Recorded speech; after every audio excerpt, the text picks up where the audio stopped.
for joining us today for Threads 2024. And with me, I have two guests that we'd like to introduce.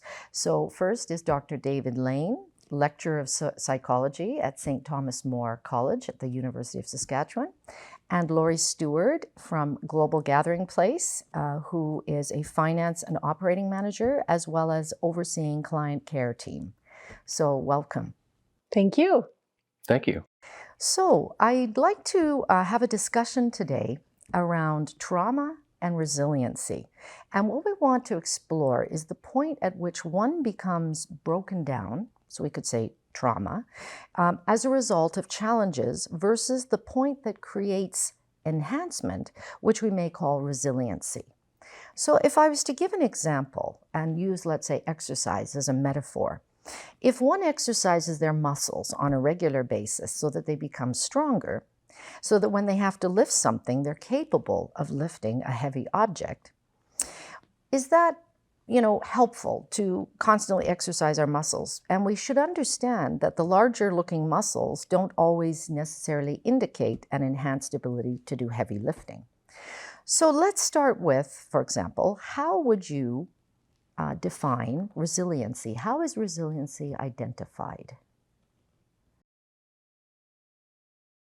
It's the ability to be able to get through tough things.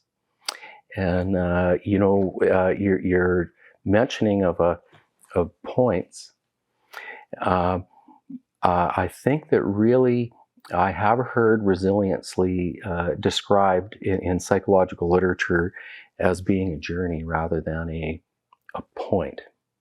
So I would rather think about it as a thing that we do than a thing that we actually have or don't have. And as far as at what sorts of points resiliency kicks in or loses its effect, it is a very individual thing for different people, different circumstances. Yeah.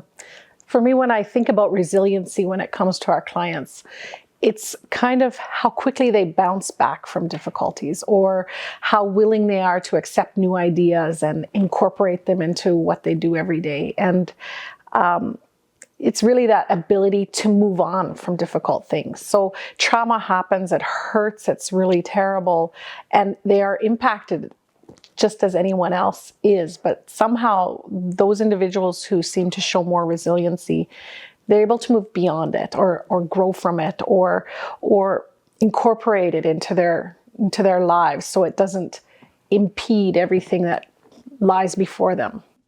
Well, thinking about what you said, Laurie, I'm wondering about if the social context or the lived environment, for example, may play a role in this discussion. So if I was to give an example, let's say a social context, perhaps in a different geography, where let's say a series of shocks or shocking events would constantly happen and perhaps eventually become a norm in another geography. So let's say, for example, your local currency devalues overnight to half its value. Then let's say there's an attempt on the life of an opposition leader in that country. Or let's say a bomb threat happens at a border, and that's followed by a group that are jailed for conspiring against the government. And then a helicopter crashes on a highway. Let's say all these rather shocking moments happen within a short period of time and on a regular basis. So all these would be unexpected, right? But can we say that these shocks may not have the same level of traumatic impact as we may expect in the different geographies or societies when these things do not happen on a regular basis here? Or in other words, what breaks some individuals and societies may not break other individuals and societies. What do you think about constant shocks and being able to normalize them? Or well, one thing that comes to my mind on that is if it's not something you're used to, it will be more of a shock. Mm-hmm. So if you were talking about a society that was not used to horrific events like that happening, there would be that huge element of surprise when it took place that would be very shocking. But the other thing that comes to my mind in that part of the conversation, in this part of the conversation that you bring up, is that when people have events that involve multiple losses in succession without really an opportunity to process them individually, that is something that is known to impact people's ability to be resilient for a longer period of time than if, even though it was shocking, we were to witness, hear the unlikely event of a helicopter crash on the freeway. We would have time to process that before another shocking event came along. Whereas for somebody who is you're describing in a situation like this, where there is one event after another to deal with, then the concern becomes that can be a longer lasting and more difficult journey for that individual to take. Okay. Yeah, I have to agree. I think if you have multiple shocks, as you said, like in succession, perhaps after several shocks, people won't react in the same way that they did the first time, or if something happened here. But I think it's important to recognize that that doesn't mean that it's not doing just as much damage, or that it isn't hurting them just as badly, or that it's reducing their resiliency. I think multiple shocks in quick succession make someone more susceptible to not being able to move forward well. It eats away at that resiliency rather than building it up. Even if to the outsider looking at them, it's like, oh my goodness, this horrible thing happened. How come you're not more upset? Mm-hmm. Just because they're not showing it or reacting the way that I might, has no bearing on how upset or how hurt that is making them. Mm-hmm. It's just the other things, defense mechanisms maybe kicking in, or what they're doing to cope. It doesn't mean it's the best possible way to cope. It's just that. So I don't think that, resiliency is built from being exposed to shocks. I think it's the opposite. Resiliency is torn down. Okay, if we had to take what you just said and put it into the context of, let's say, that's happening collectively to a society. And so let's say, for example, they may have strong institutions, but the institutions may not provide all those smaller, more detailed services that we might get here. So they might tend to rely on one another more and sort of keep on going and rely on each other collectively, because they can only depend on each other, not necessarily all the functionings of the institution.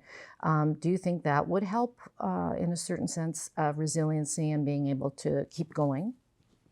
In connecting with community and shared experience, for sure. And I think even if you were to think of psychology as an institution that they may not have, one of the things that would very likely be suggested by psychologists is to connect with other people who are enduring similar sorts of experiences. I think that very much could be a thing that could help a group in that they share that experience. And so can be support for each other in a very genuine way because they are affected by exactly the same circumstances. And would that build resiliency in them as a group? I think it would, but I think that's like different societies. There's collective societies who really look towards family and friends in this community, and these things are very important. Where in our society we might be more separated from people, maybe a little less of those connections. And I mean, here, if we're trying to help somebody become more resilient, it's about making those connections. It's about forcing them to kind of build that community. And so some cultures kind of have that built in. Mm-hmm. It's a wonderful thing, and it will definitely help with their resiliency. But I think it's separate from that series of shocks that's happening. Mm-hmm. Okay. So I'm wondering, based on what you mentioned, it would be helpful to explain then how we would define trauma at some point. So, how resiliency would no longer be resiliency, but defined as trauma. So maybe if I worded the question like, how is the impact of an experience measured in different social contexts where there may be different levels of resiliency, and therefore an indifferent interpretation of experience is defined as trauma.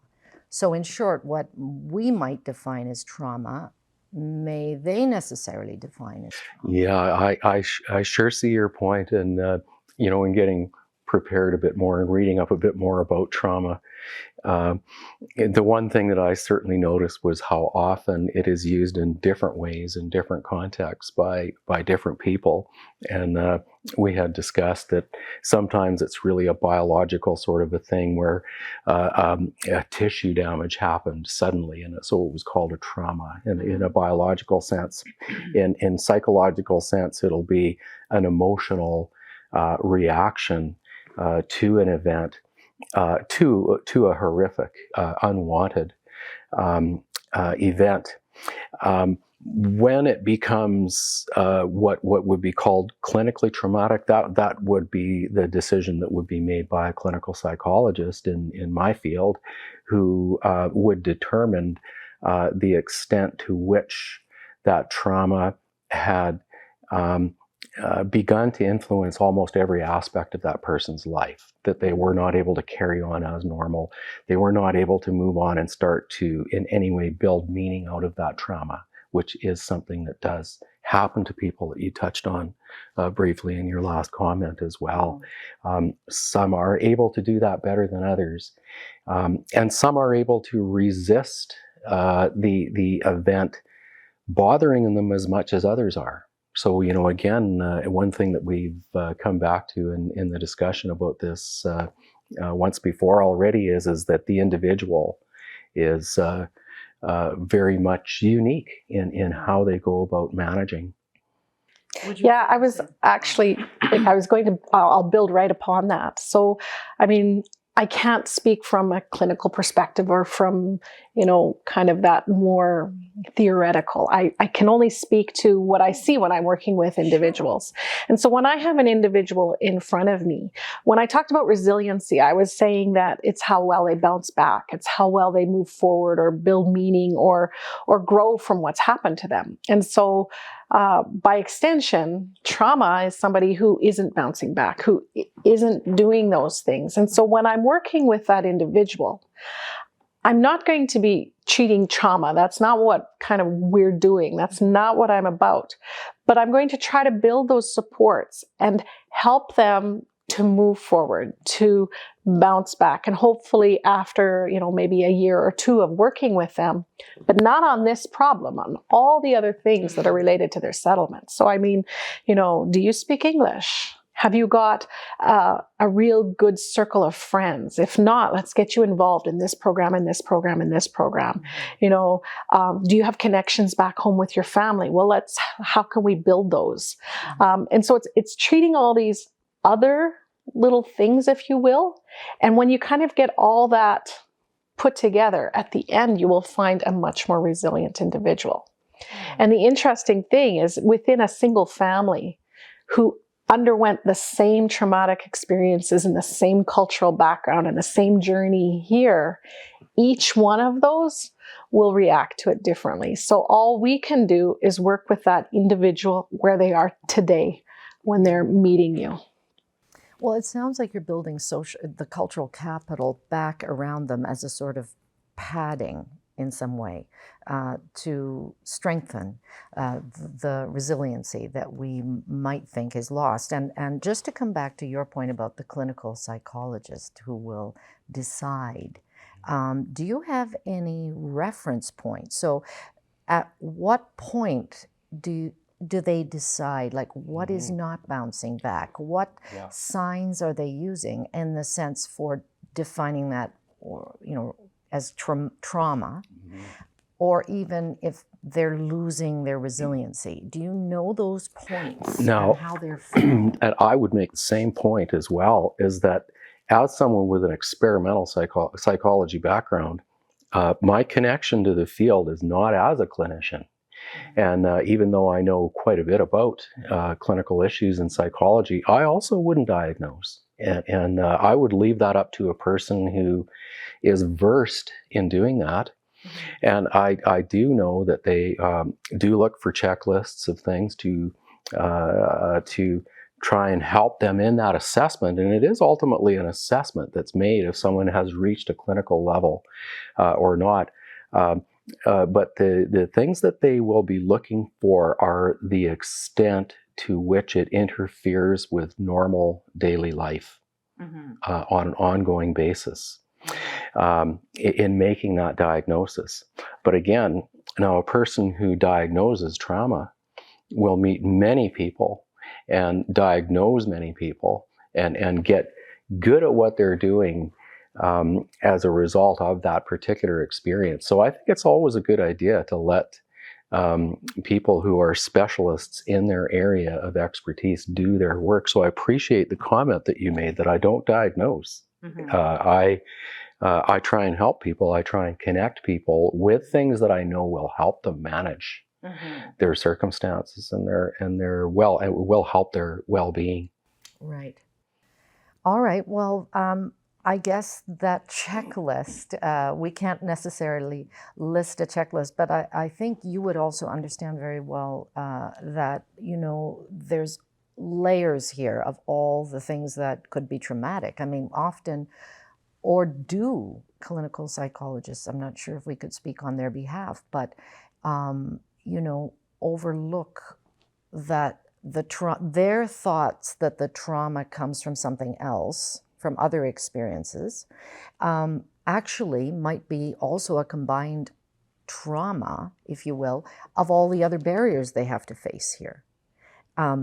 We think that, or do clinical psychologists think that it must be conflict, it must be, upset. That would be the traumatic thing. Or fleeing, for example, as opposed to looking at perhaps there's things that are trauma-induced here because they're removed from the collective resiliency back home. Well, hopefully the psychologist would do good history working with that person.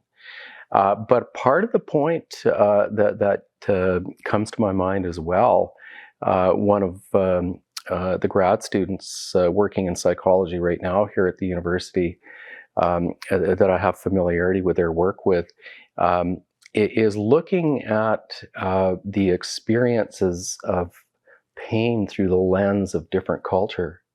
And is there a cultural ideal that says that we are to hide our pain? Or is there not? Is there a cultural ideal that says that it's okay to share, more collectivist type culture? So that really comes to mind in that part of the conversation. Do you have any experiences with clients in that respect of how they, hide or share or keep trauma in, or there might be some stigmas. There are also, I know, cultures that don't really talk about these things outside of close friends, family, tend to keep that more private. The whole thing of counseling, therapy, all of that is relatively new. It might be very expensive in their countries, and there's a certain stigma against it. For sure. I think that we look at other ways that clients might express it. So you might ask, how well are you sleeping? Or is your stomach hurting you? Like there's these other things that kind of are often ways, it's almost like code for I see. mental health problems. So we look for things like that. And we also look for unexpected behaviors. So, I mean, if you do consider a culture and we know a bit about that culture, and there are these norms where like a man would never show emotion in front of a woman from, not his own family, for example, and you have a man from that culture breaking down in tears, it would have a much different meaning than somebody from a very different culture where these emotions are fine and wonderful and part of everyday life. And so anytime you have somebody displaying things out of the ordinary, it's time to reflect on it. It doesn't mean that there's necessarily a problem. It's just like a little flag going up like, hey, let's revisit this. Let's just dig a little deeper, check a little more, and see if we need to make some referrals, or if we just kind of continue on with addressing all these things outside and hope at the other end it'll kind of be better. Because I mean, sometimes bigger interventions are needed, and at that time we're not shy to make those referrals. But in the meantime, we just kind of keep going with helping people build that strength and resiliency, and make here feel like home, where they belong and they have this community of support, and they have a future that they are hopeful about and can look forward to. Okay. So one final question, and then we'll leave it. Do you think we have enough researched insight, both on resiliency, based on the analysis of lived human experiences within different social contexts? So in other words, what we think of a certain, researched on resiliency here, has there been enough research done on resiliency in other cultures? I don't think so.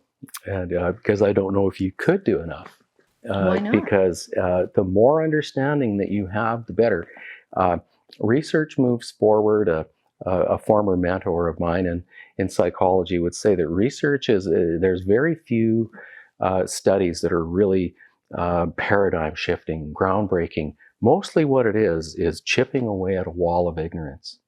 And it's a huge wall. And if you can find out more about how different people from different cultures react, then the understanding is better, consciousness is raised. During the time that I've studied psychology, our applied social program at the University of Saskatchewan splintered off into culture and human development, partly because there was a recognized need to understand more about how the individual psychology works as a function of the culture through which one views the world. When I was in grade school, a young Indigenous woman was the teacher became angry with her because she wouldn't look her in the eye, and she wouldn't speak up. And none of us in that classroom knew that she was doing everything she could to be respectful, because we didn't understand that from her perspective, talking quietly, looking down was what you would do to show respect. And because that was not understood, that situation did not go well for that person. So I can't help but think that understanding more about each other can only help.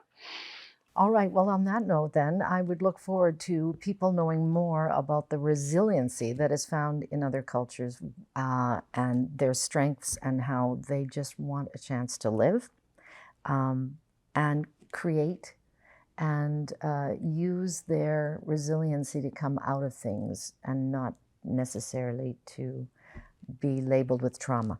So anyway, thank you very much for a very insightful conversation today. Thank you. And a pleasure. Thank you.